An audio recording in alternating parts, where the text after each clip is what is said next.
to speak as one. I'm Julie Correll. I want to thank Spring Frost, which is a clothing boutique here in Austin, for providing me with these lovely clothes to wear.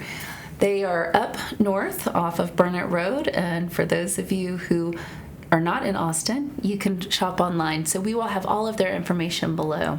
And today we have Gemma Correll, who is a cartoonist and a mental health influencer. Welcome, Gemma. Hi, thank you. Nice to meet you. Nice to meet you. So you just got in for South by? I did, yeah. I just got in yesterday. Okay, and have you done anything exciting here in Austin? I have not really done much yet. I was very tired yesterday, so I mostly just sat in bed and watched TV. I love it. Well, can you tell me why you're here in Austin and what you're speaking on? Yeah, so I'm part of a panel this afternoon. It's called The Effect of Instagram Syndrome on Creative Entrepreneurs. That may not be the exact title, but it's something along those lines. Okay.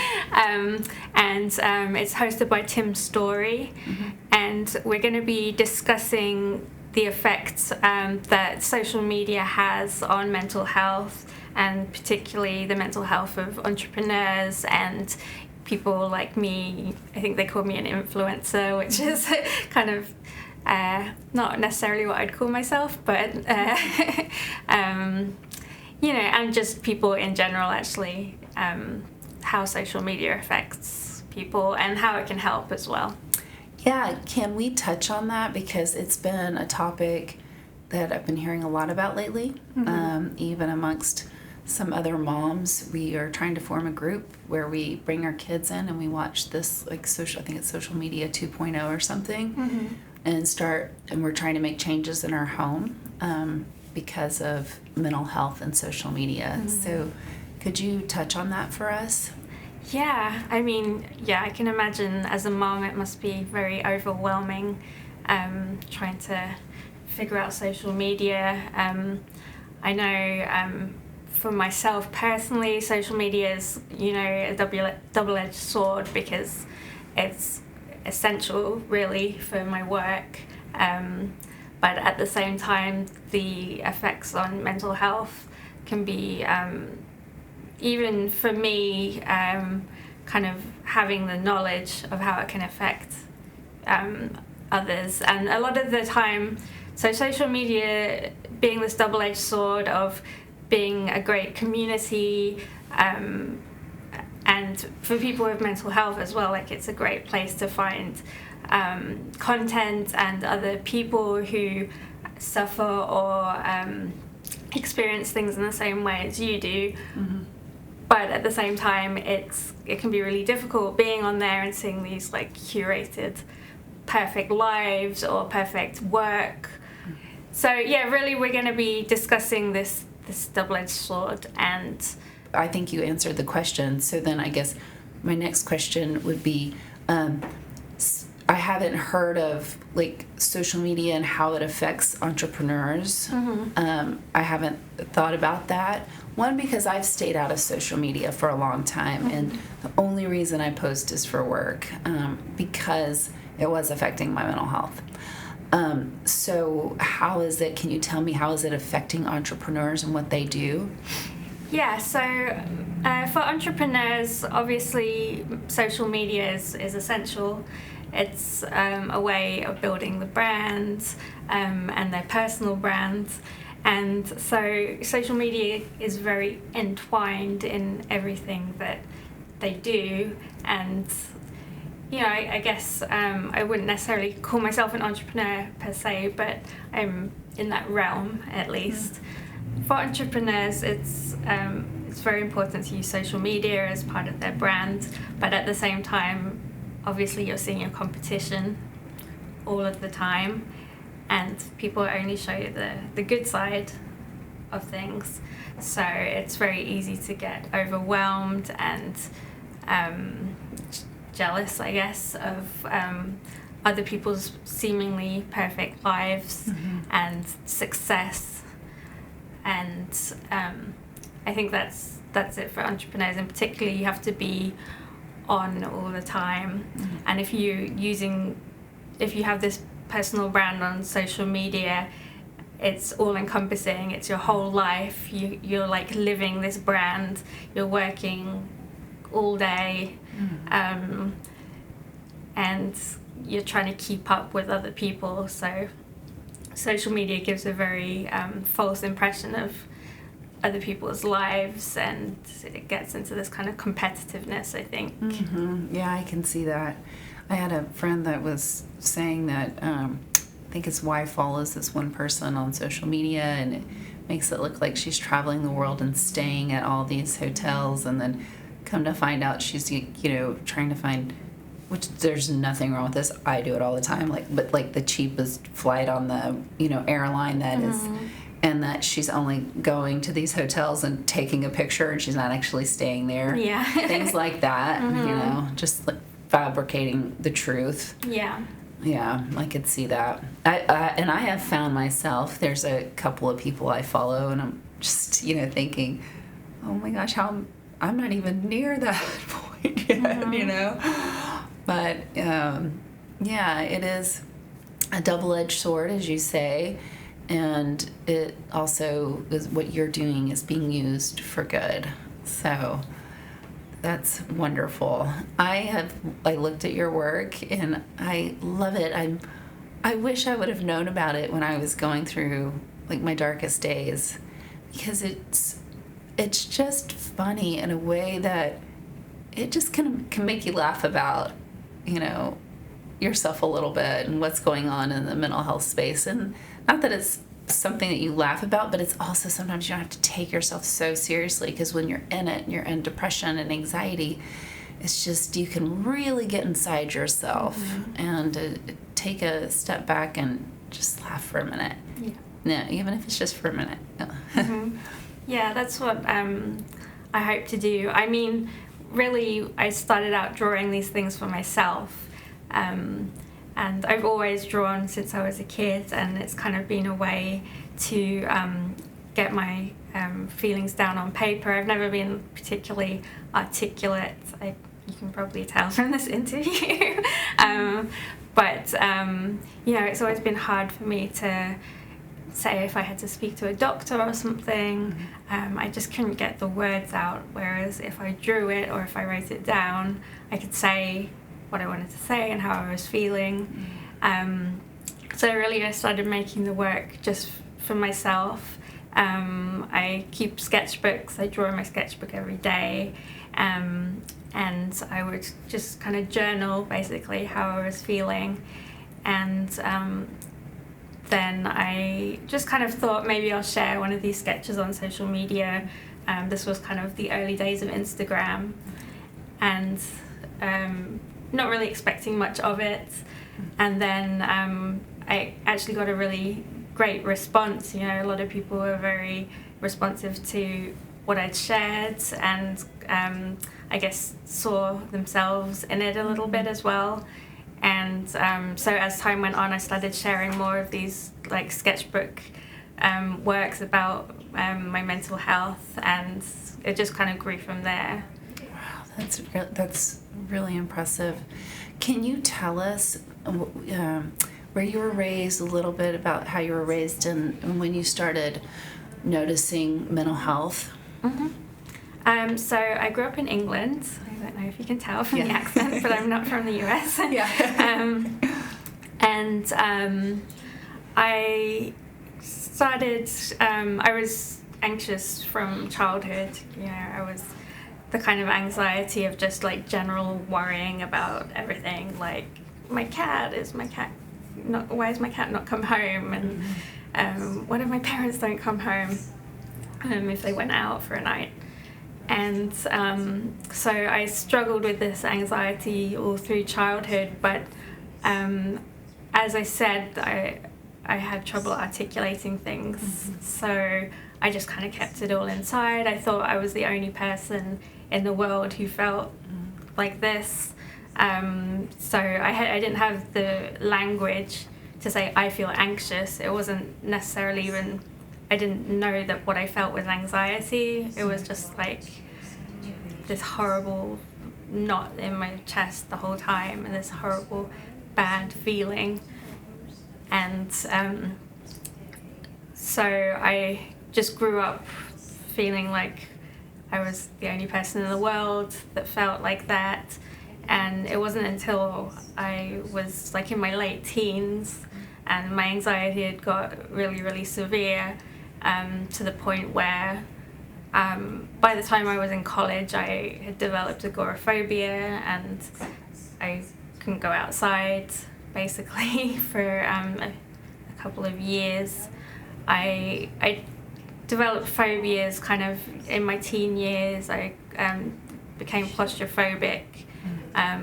So I slowly started avoiding things, elevators, subways, and again, it was just like, I don't know anyone else who feels like this. I've never seen this like depicted in media.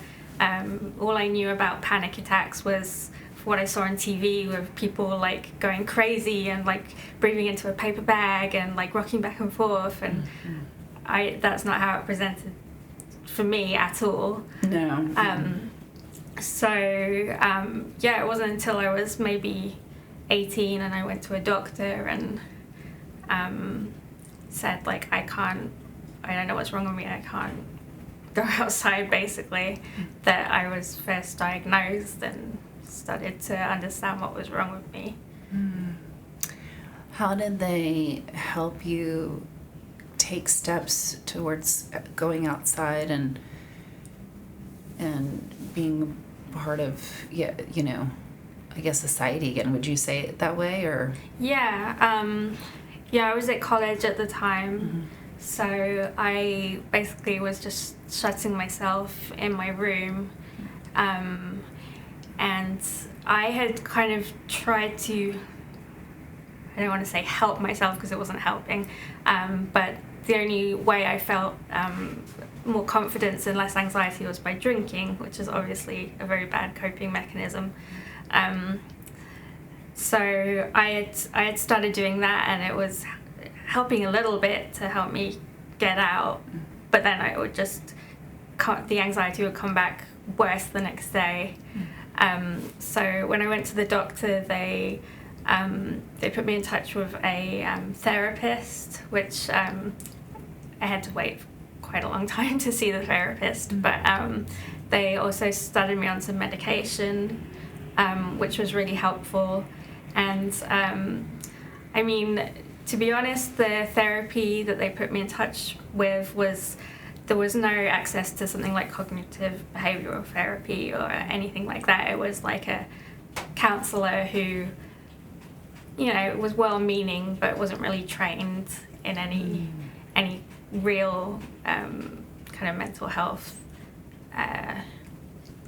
like CBT or anything. Yeah, they didn't find somebody that specialized in what you needed. Yeah, and I had no idea something like that existed. So I did my own kind of like made-up exposure therapy, I guess. And I think the medication really helped there as well. But it was basically white-knuckling it for a while, and luckily I kind of came out of it myself to a point. I mean, I could go outside, but I still really struggled with the phobias and not being able to, I could go outside, but I couldn't really travel beyond this like comfort zone that I'd made for myself for a long time. Like I can go on a plane, or go abroad, or go to London and go on the underground for years, until I actually found a doctor and a therapist who actually did some serious work with me. What kind of work did they do? So I did cognitive behavioral therapy, so graded exposures, and that was very helpful for me. And honestly, just knowing that what was wrong with me had a name, and that I wasn't the only person in the world was like the biggest thing. Seeing that other people had struggled with the same thing and got through it was really helpful. Yeah, and I hope that we are starting to get away from people thinking that there's something wrong with them. Yeah. Because there's nothing wrong with you, except yes, you did need, some medical help, and some medicine in order to kind of like get you out of this space. And people deal with that all the time for different reasons. But for some reason, with mental health, there's something wrong with us. We're crazy. We're this, we're that. And I really, like, I hope part of this and what I'm doing is that we can go away from that and see that people, you know, there are people out there, and a lot of people out there who have led their lives with mental health, and it took time for them to find the therapist, and but they didn't. And I love that you talk about, you know, the difference between your therapist. The first one wasn't specialized, so it was more talk. And so for our viewers out there, you know, find someone, look online that is specific to what you're going through. Yes. Yeah. Yeah, absolutely. Well, so when did you start kind of bridging together mental health and your artwork? So consciously, it was a few years after I left college. I went to art school and studied illustration, and I was trying to be like a serious illustrator and like painting and like doing what I thought I should do. And then on the side, I was making these sketchbooks and these journals which were a lot more personal. So I started sharing stuff on social media, and kind of gradually over time, actually my professor at art school kind of said to me, I know you're trying to do these paintings and stuff, but stop. What you should be doing is what you're doing in your sketchbook, like this personal work and these kind of comics. And so it's just kind of gradually happened over the years that I've been able, I mean, firstly it's that I'm lucky enough to have been commissioned to actually make the kind of work that I was making for myself now. So yeah, I'm at the point now where I'm making a lot of mental health related work, and I've worked for Mental Health America every year for the past few years. I'm currently writing a book about my experiences of anxiety. So yeah, I mean, I'm really honoured to be able to kind of write about these things. Yeah. And do you still find that with everything that you create, it's a healing path? Yeah. Yeah, definitely. I mean, it's therapeutic for me to make the work. And I have to be conscious sometimes that I'm not working stuff out on paper which I haven't figured out. I don't want to ever be prescriptive, you know. There's a lot of content out there on social media which is just kind of more informational, and there's a lot of you know, psychologists and therapists on social media who are giving out really great information. So I don't feel the need to do that myself. Right. Like, that's not my area of expertise. Like, I know stuff because of what I've learned and what I've read, but everything that I make is personal, and it's my personal experience, and I would never want to speak for someone else. Like, I would never make a comic about an experience that I haven't personally had with mental illness. Like, I would never make a comic about schizophrenia or something, you know, because that's not my story to tell. Right, yeah. Well, and it seems like, though, no matter what mental illness that you are struggling with, from what I saw, it's all so relatable. I mean, you instantly feel like I'm connecting to you. Yeah, well, that's great. I'm really happy to hear that. Yeah, for sure. I can really relate in what you were saying about growing up, because, I mean, I struggled with depression and anxiety. Now I know what it was back then, from a very young age. And I felt like I was the only one. I didn't understand what was going on inside my body and my mind. I just thought I was weird and awkward, and everybody else was out there having a great time. And so when I started to learn to smile and, you know, just have this total fakeness about me, because I was in no way joyful or happy. And every time I would go out and try to, have these conversations with people or try to get involved in school, I just always felt like I'm alone.